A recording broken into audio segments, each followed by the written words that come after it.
Oh, let's have love turn us around all the time. Let's remember that. Because that is the essence of who this divine energy that we talk about, that we gather together every Sunday to celebrate. It is pure love. So this month we have been igniting that spark of the divine flame within us as we keep it simple and fully participate in the awesome nature of God, realizing that the outer life is simply a reflection of the inner life and the power that comes when we kick it into gear. So we have a quote here from Ernest Holmes. He writes, "All power and intelligence of the universe is already within, waiting to be utilized. The divine spark must fan the blaze of the living spirit of your own divinity." Yes, that's what we want to do today. That's what we're doing today.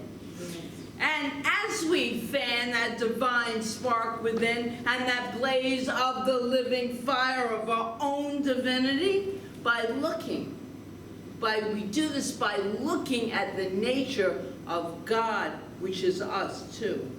And I think it's important every now and again, because we sometimes hear, and even in the reading a little bit, about the clinical, heady description of God and the law. The law is God, is the action part of God, is that which does.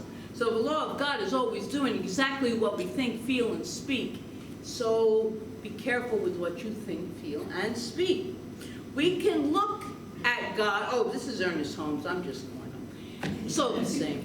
But we can look at God as the automatic, impersonal, neutral, infallible law. Yes, that is true. But there is more, so much more. Remember, Holmes writes, a caution I shared no, he didn't write this, okay. I am just, this music today, if you're on video at home, but I'm gonna tell you, this music today has just got me in a whole new space. I'm just like, whoo! Yeah. Too bad I can't sing, I'd be joining you. Okay, so remember a caution that I shared last week from Ernest Holmes.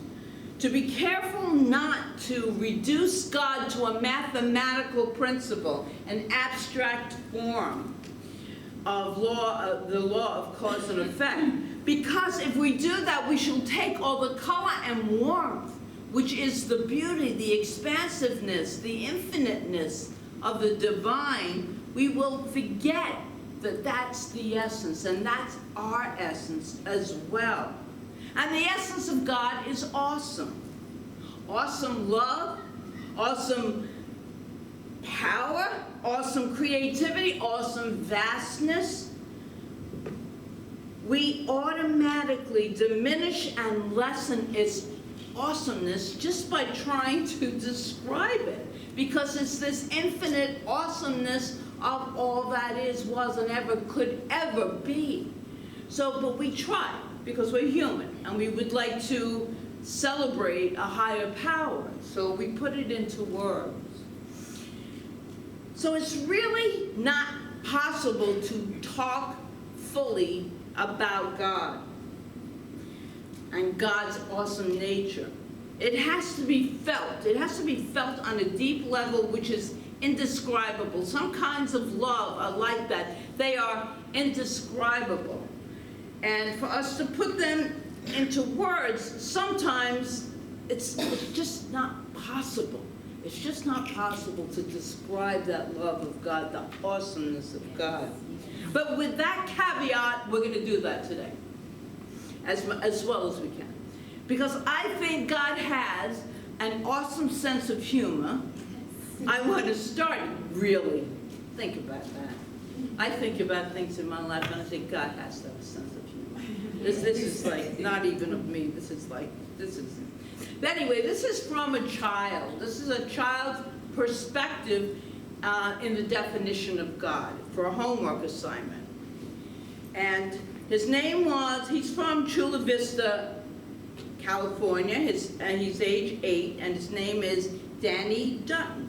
So Danny wrote, as part of an assignment, his description of God. And he wrote, one of God's main jobs is to make people. He makes them to replace the ones that die. So there will be enough people to take care of everything on earth. He doesn't make grown-ups, just babies. He does that because they are smaller and easier to make. And that way he doesn't have to take up all of his valuable time teaching them how to walk and talk. He could just leave that to the mothers and fathers, especially today on Father's Day. God's second most important job, wrote Danny, is listening to our prayers. An awful lot of this goes on since people like preachers and things, they pray all the time, and besides bedtimes. And atheists are people who don't believe in God. And I don't think there are any in Chula Vista. At least there aren't any in our church. That's what we're joking. It's an 8-year-old.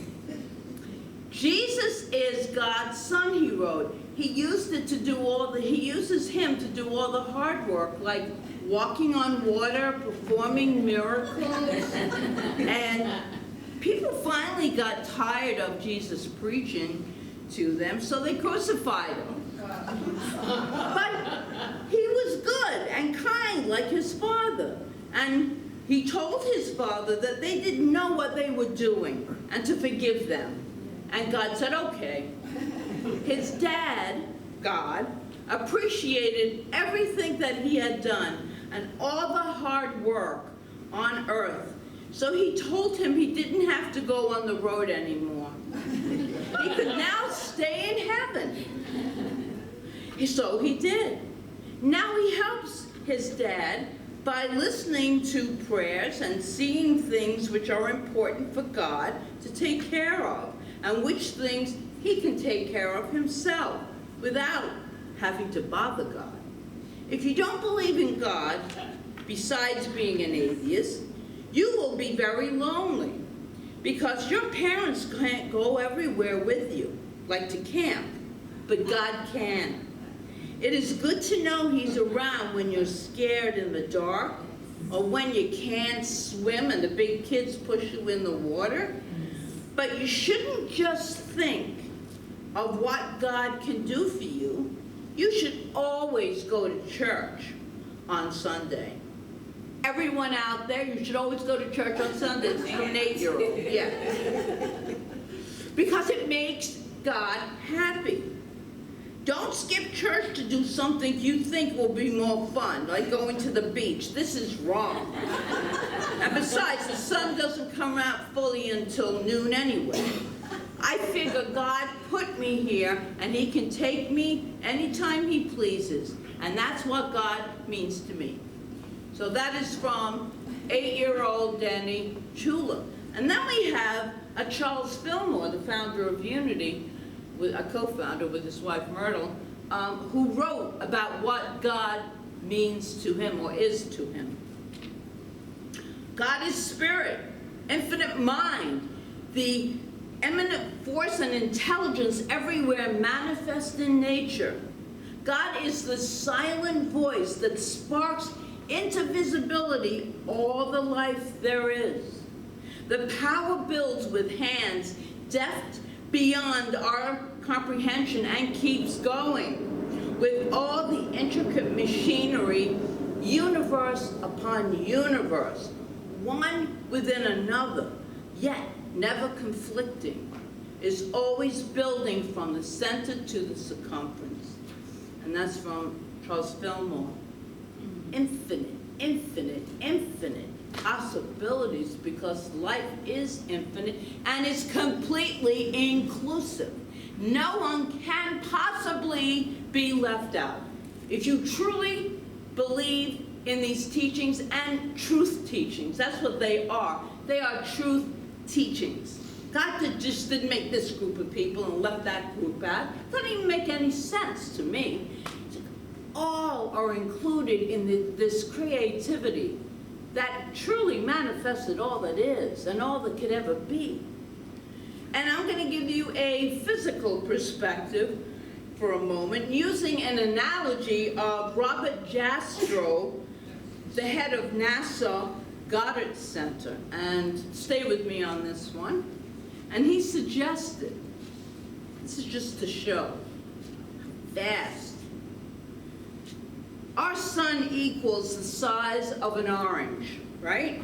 Then, on that scale, the Earth is a grain of sand circling in orbit around the sun at the distance of 30 feet.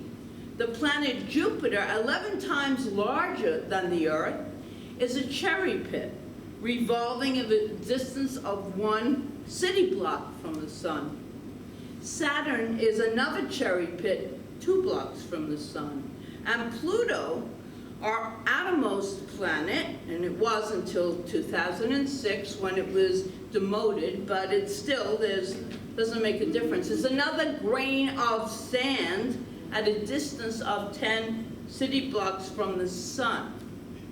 On this scale, the average distance between the oranges, which are all the different solar systems, which are infinite, is between 2,000 miles. Our galaxy then, a cluster of oranges surrounded by grains of sand and cherry pits, separated on an average of 2,000 miles from the other clusters of oranges surrounded by sand and cherry pits. Our cluster is our galaxy, our galaxies. It's 20 million miles in diameter, and that is just one galaxy, and that's from NASA. But how many galaxies are there? So in 1999, the Hubble Space Telescope estimated there were 125 billion galaxies in the universe, and more recently, with a new camera, it has observed 3,000 visible galaxies. So it's infinite, it's awesome. There's limitless galaxies in this universe. We are but a grain of sand circling this sun. That's what we are. And then we're all these people and animals and minerals on this little grain of sand, and we think everything revolves around us. Do we not? Yes! It's my life, my problems, my drama, my joy. But there's so much more. That's why it's so important for us to remember to open our minds and our hearts and our very beings to the awesomeness of this creative energy. To God, the entire universe is not that impressive. This is from Scripture. This is from Isaiah. Isaiah said, God stretches the entire heavens like a curtain and spreads them out like a tent to dwell in. That is God's awesomeness on a physical level. And how about on a heart level? How awesome is God on where we really feel, on our heart level? And this says it better than anything that I could ever think of, and these words rest on the moon. They were put on the moon by astronaut James Irwin on Apollo 15. So these are up on another planet, on the moon. It's another planet, right? I don't know. No, it's a moon. It's a moon, on another moon. I'm quoting facts here, yeah. But it's just so awesome. I just think about the intricacies of our bodies and how they function, like my arms are lifting. I don't have to think about that. And that's just one teeny on a grain of sand.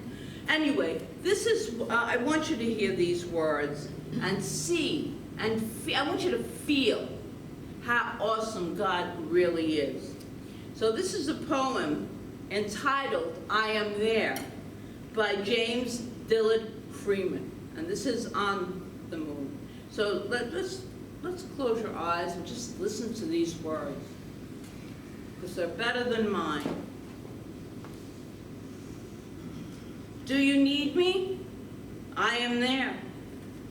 You cannot see me, yet I am the light you see by. You cannot hear me, yet I speak through your voice.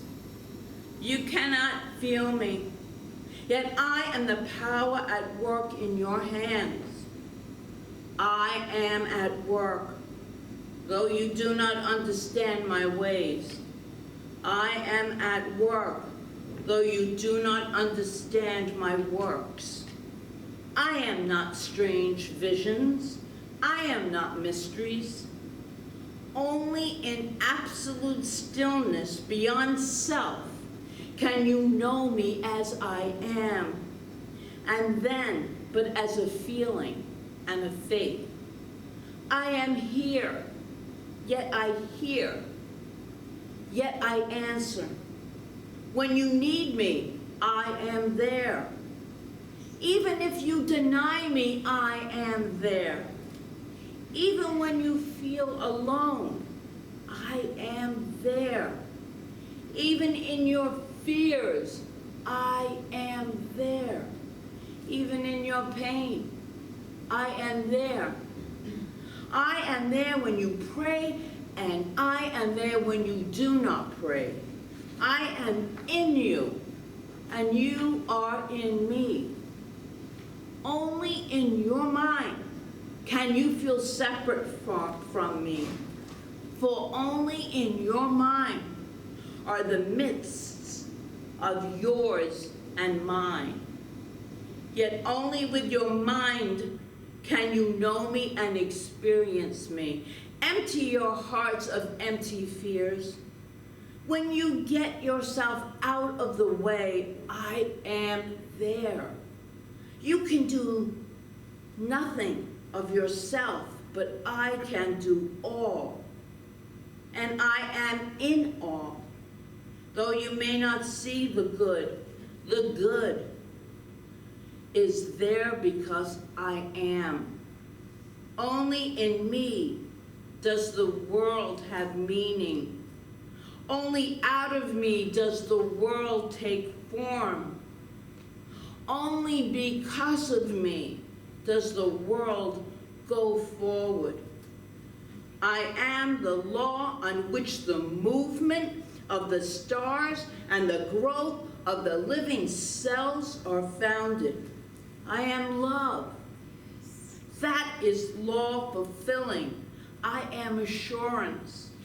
I am peace. I am oneness. I am the law you can live by. I am the love that you can cling to. I am your assurance. I am your peace. I am one with you. I am. Though you fail to find me, I do not fail you.